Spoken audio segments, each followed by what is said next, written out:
O nosso tema escolhido hoje é: Jesus, ele não foi exclusivista. Por favor, meus irmãos, abram suas Bíblias. Vamos deixar no livro de Marcos. O capítulo é o 9, tá? Deixa aberta a Bíblia no capítulo 9, que a gente vai estar considerando bem essa parte. Marcos 9, 38. E passa a dizer: E João lhe respondeu dizendo: Mestre, vimos que em teu nome expulsava demônios, e o que não nos segue, e nós los proibimos, porque não nos seguias. Essa passagem foi justamente quando Jesus comissionou os discípulos, no momento que ele ainda estava na terra, para que eles pregassem o Evangelho e dissessem tudo o que eles haviam visto quando Jesus estava ali, mostrando todo o seu poder para a humanidade. E aí apareceu uma situação interessante sobre Evangelho de Marcos, capítulo 9, versículo 38. Para que os irmãos possam entender, os discípulos eles pensavam que somente o fato de eles estarem reunidos entre eles, que eles tinham o poder, somente que eles tinham autorização para pregar o Evangelho, curar pessoas e expulsar demônios. Esse era o conceito deles, né? E nessa situação, João acabou se deparando com uma pessoa que não estava ali entre eles. E aí viu também que aquela pessoa estava falando no nome de Jesus, estava justamente realizando obras a qual os discípulos foram comissionados diretamente por Jesus. E aí João, o que ele fez? Ele impediu aquele homem para que ele continuasse realizando aquela obra, né? E no decorrer do nosso discurso, nós vamos entender como Jesus reagiu. Esse é o ponto em questão, meus irmãos. Lembra da pergunta do nosso discurso? Jesus não foi exclusivista. Guarde bem isso. Nós, seres humanos, temos uma tendência natural de criar divisões e exclusivismos, até mesmo dentro da igreja, viu, meus irmãos? Isso às vezes é uma situação natural. No texto de Marcos 9:38, João demonstra essa atitude ao tentar impedir alguém de operar milagres em nome de Jesus. Simplesmente, conforme dito, relatado, porque essa pessoa não fazia parte do grupo dos discípulos. Agora vem a resposta de Jesus. Jesus, porém, responde ensinando que o reino de Deus não é sobre exclusividade, mas sobre unidade no serviço. E é interessante que esse episódio nos ensina que nós, meus irmãos, devemos ter cuidados para não impedir a obra de Deus por causa da nossa visão limitada. O verdadeiro serviço no reino de Deus não é baseado em rótulos ou pertencimento a um grupo específico. Vamos deixar bem claro que o verdadeiro serviço do reino de Deus, ele não é baseado em placa de igreja ou em rótulo ou um grupo específico, mas na fidelidade de Cristo e na disposição de fazer a sua vontade. Presta bem atenção, tá, meus irmãos? Uma ilustração. Um missionário pregava a uma aldeia remota e viu um grupo de cristãos locais ali orando, evangelizando sobre o nome de Jesus. E esse missionário ele ficou surpreso porque nunca tinha ouvido falar daquele povo deles, né? E aí o missionário perguntou: quem os enviou? Aí eles responderam: Jesus nos chamou e nós obedecemos. O Evangelho é maior do que qualquer denominação ou organização humana. Vamos falar agora sobre o perigo do exclusivismo religioso. Abram suas Bíblias, por favor, em Atos capítulo 5, versículo 35 a 39.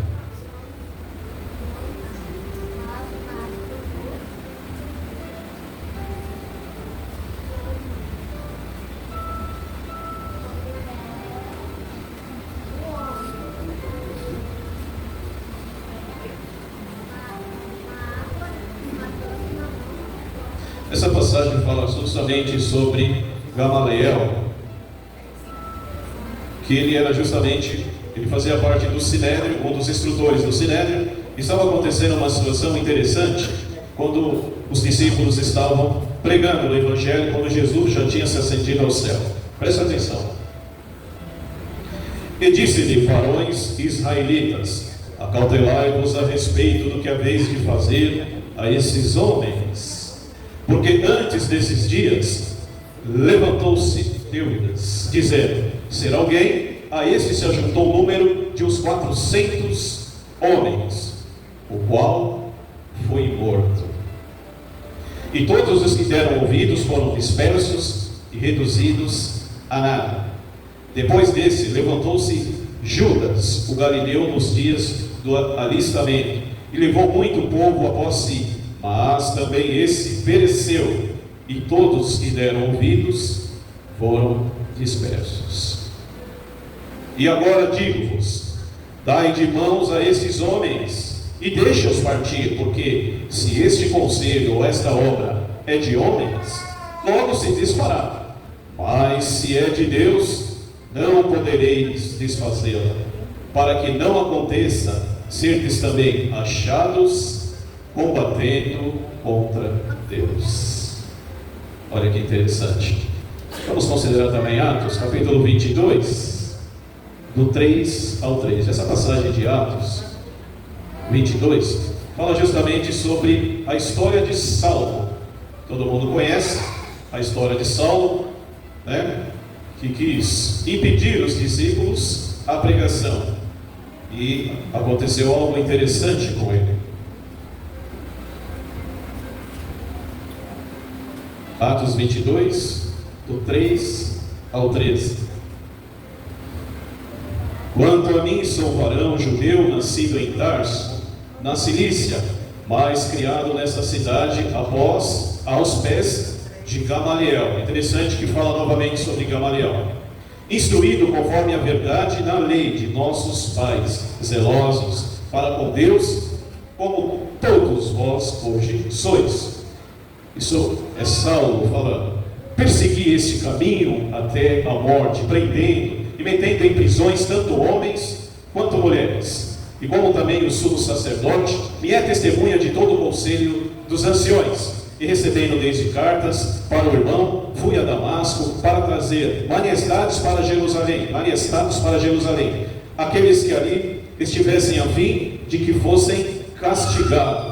Aqui o apóstolo Paulo, Saulo, ainda ele era Saulo, ele era perseguidor de cristãos, que ele acreditava que os discípulos de Jesus pregavam heresias. Vamos ver o que aconteceu.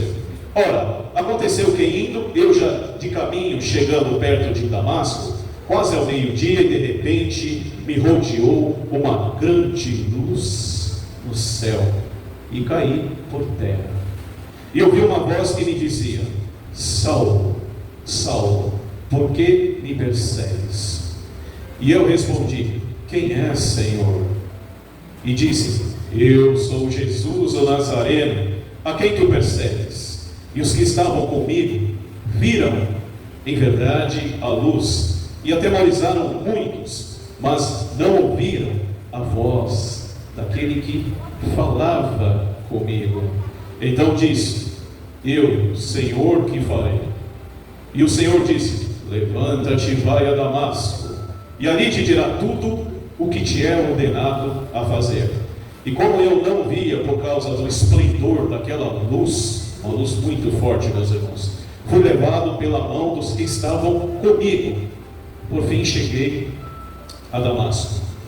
E um certo homem chamado Ananias, varão piedoso conforme a lei, que tinha bom testemunho, que todos os judeus que estavam ali moravam, vindo ter comigo, apresentou-lhe e disse: Saulo, irmão, recobra a visão. E naquela mesma hora eu comecei a enxergar. Amém, igreja? Amém. Olha que interessante, como não podemos, de hipótese alguma, classificar ou falar mal de igrejas, de sistemas religiosos por aí, porque nós não sabemos. Como eu disse, Jesus não veio pregar uma placa, e não foi exclusivista. Não sabemos de que maneira o nosso Deus e o nosso Rei Salvador Jesus está ali usando aquela igreja. Amém? Amém. Quando pensamos que apenas nosso grupo ou forma de servir a Deus é correta, corremos o risco de impedir a obra do Espírito Santo. João, os discípulos acreditavam que somente eles estavam no círculo íntimo de Jesus. Não é interessante, né? Talvez até nós, né? Se estivéssemos ali no meio deles, dos 12, se a gente, né, tivesse todo aquele privilégio de estar com Jesus e ver aquela toda maravilha que ele havia feito, né, naquele momento da sua vinda à terra, se deparássemos com aquela situação, ficaríamos com ciúmes. Até o pastor, eu acredito que todos, né? A gente ia falar: opa, peraí, não pode fazer isso não, ele não é um dos nossos. E foi uma atitude normal, acredito que todos teriam, né? Mas ao levar a situação para Jesus, Jesus com a sua forma amorosa, bondosa, né, e inteligente de conduzir qualquer situação, foi muito sábio em dizer palavras interessantes que vamos decorrer no final do nosso discurso. Isso revela um espírito de ciúmes, que nem o pastor falou, e exclusivismo.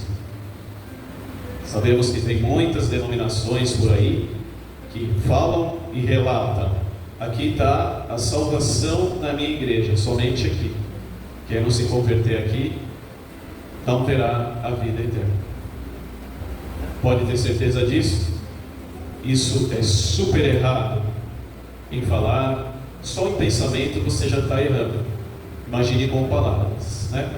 Esse texto de Marcos é muito interessante e quebra todo o paradoxo ao ponto de determinar e apontar: ali, somente ali está a salvação. Amém, igreja? Amém. O reino de Deus não se limita a um grupo de pessoas. O nosso Deus usa quem Ele quiser, e a sua obra do Espírito Santo, ela não pode jamais ser restringida. Devemos ter um coração aberto para reconhecer e sempre apoiar a obra de Deus, independente de quem Ele esteja usando. Nós sabemos que o nosso Senhor Salvador Jesus Cristo, Ele fez uma comparação interessante, né? Ele falou sobre o fruto da árvore estragada, que não dá um bom fruto, né? Essa árvore deve ser cortada e lançada no fogo.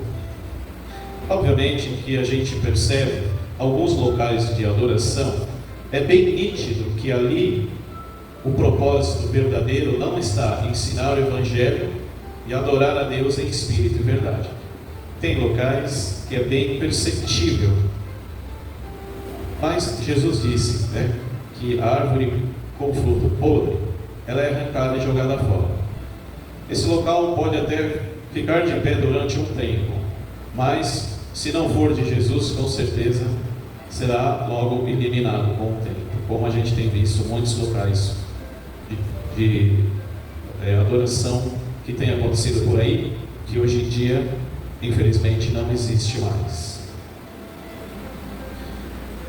Mais uma ilustração. Olha só como a gente tem que tomar cuidado, às vezes, que nós mesmos podemos ser exclusivistas. Certa vez, 2 missionários discutiam sobre a forma certa de evangelizar.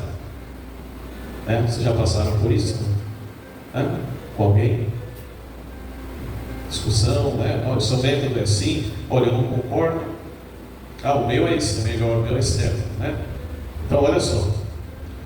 Um deles criticava uma abordagem do outro, até que um homem se aproximou e disse: fui salvo por alguém que pregou para mim da mesma forma que vocês estão criticando e discutindo. Deus trabalha de maneiras diferentes. O reino de Deus não é um clube exclusivo, mas pode ter certeza, é uma família de servos fiéis. Vamos falar agora sobre o poder do nome de Jesus. Meus irmãos, o que realmente importa no serviço cristão não é o grupo a qual pertencemos, mas presta sua atenção, se estamos agindo em nome de Jesus para a sua glória.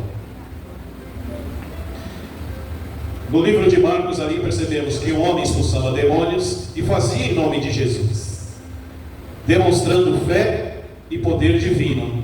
Foi o que nós vimos. Os discípulos erraram em pedir alguém que claramente estava alinhado com a obra de Cristo. Olha, interessante, eles erraram. Foi isso que Jesus falou, nós vamos ver daqui a pouco. Jesus ensina que qualquer um que realiza algo em seu nome está contribuindo para o reino de Deus. O foco deve estar na missão.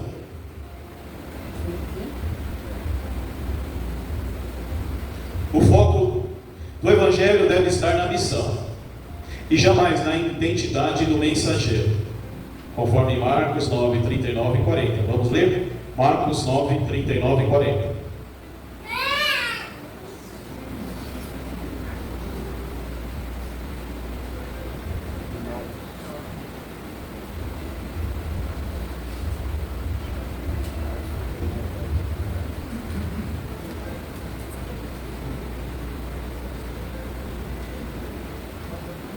Agora vamos ver o desfecho de Jesus, né? Sobre esse acontecimento. Vamos ver o que ele achou de tudo isso e o que ele falou.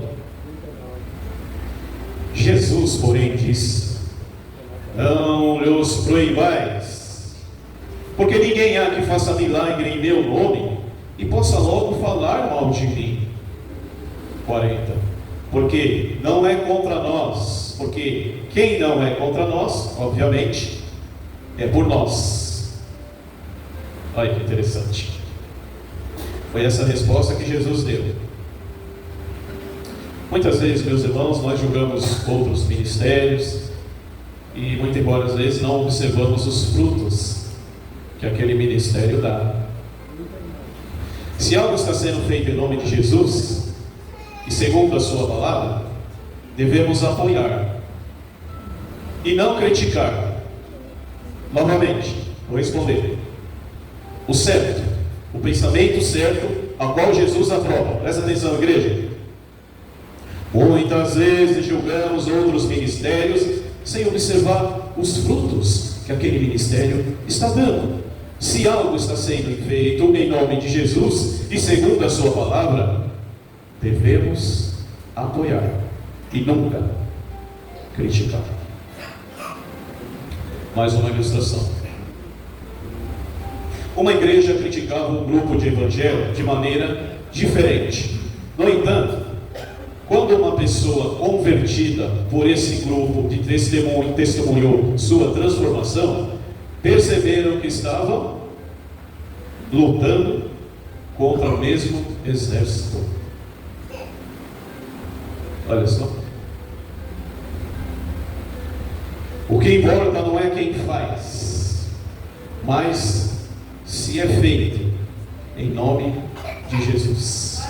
Amém, igreja? Amém. Sair um pouquinho aqui do contexto, pegar só uma ilustração, que isso futuramente poderá acontecer com a gente, né? Essa igreja faz pregação, né, de porta em porta, como Jesus comissionou. São poucas que fazem, né? Nós fazemos. E haverá tempos que tanto nós como fazemos e outros não fazem, poderemos cultivar dentro da gente, né, um desejo de exclusivismo. E isso é ruim, porque mesmo que nós fazemos e alguns não façam, temos que sempre apoiar para que eles também venham a fazer, e jamais criticar. Pelo contrário, agradecer, porque essa obra é desafiadora. Pregação de porta em porta é desafiador, e só realiza quando há permissão do nosso Senhor e Salvador Jesus Cristo. Então, mesmo que isso venha a crescer dentro da igreja cada vez mais, que não se tornamos jamais exclusivistas, mesmo que outros venham falar mal da gente, devemos entregar sempre na mão do nosso Senhor Jesus Cristo. Com certeza Ele julgará com imparcialidade. Amém? Amém. Deixa eu tomar uma aguinha aqui, tá quente hoje. Radiador aqueceu.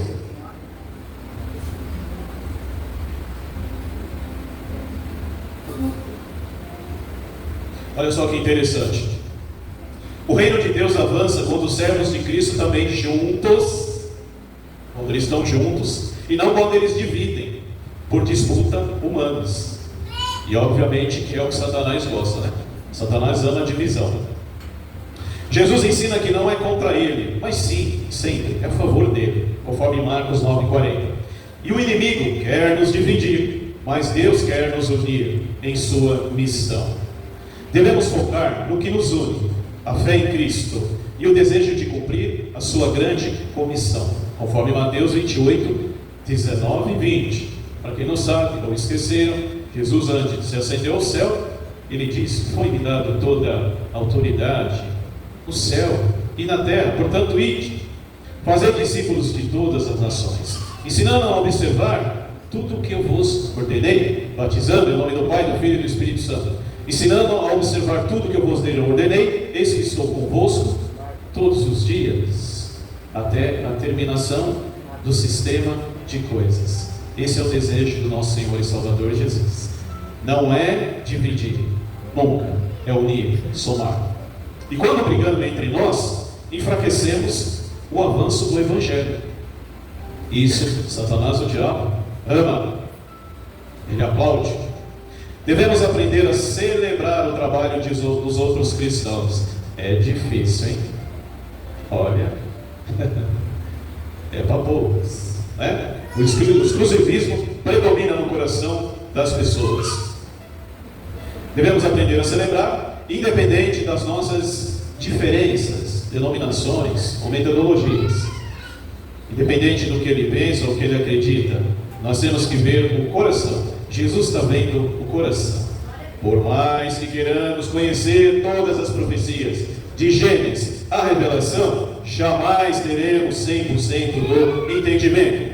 Nem Daniel, que esteve lá, quando apareceu para ele em sonho tudo que foi revelado, no final ele disse: eu mesmo não entendi. O apóstolo João subiu até o terceiro céu e também não compreendeu muitas coisas que aconteceriam no tempo do fim. Você jamais será avaliado por Deus porque não conheceu as verdadeiras escrituras de Gênesis à Revelação. Mas tenha certeza de uma coisa: você será avaliado por Deus no final do tempo pelo seu coração.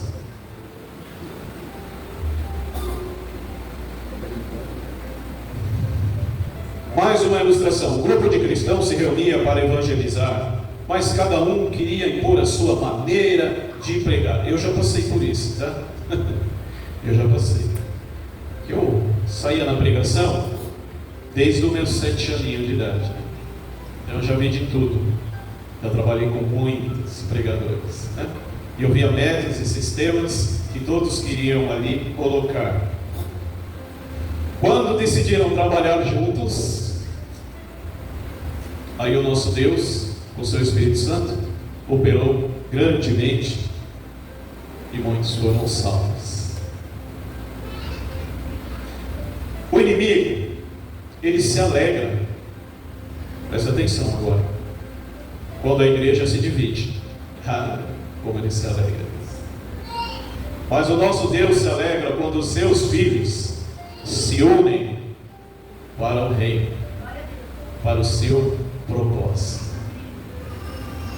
Jesus nos ensina que devemos ter um coração humilde, aberto, para reconhecer a obra de Deus em outros, mesmo quando eles não pertencem ao nosso ciclo imediato. Olha só que interessante. Isso só será possível quando você tiver um coração humilde. Jesus te ensinará a reconhecer a outras obras também.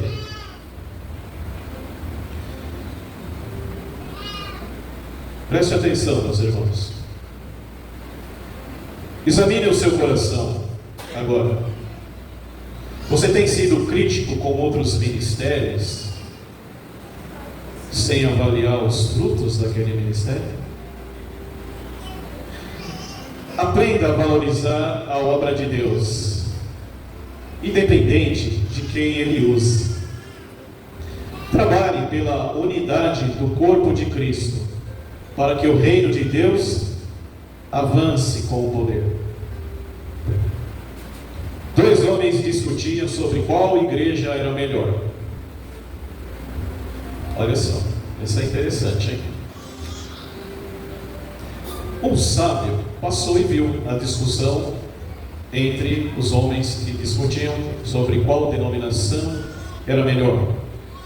O sábio ouviu e disse: a melhor igreja é aquela onde Cristo é exaltado e vidas são transformadas. E finalizando, meus irmãos, no reino de Deus jamais não haverá lugar para ciúmes espirituais, mas sim para servos fiéis que sempre trabalham juntos para a glória do nosso Senhor e Salvador Jesus. Amém?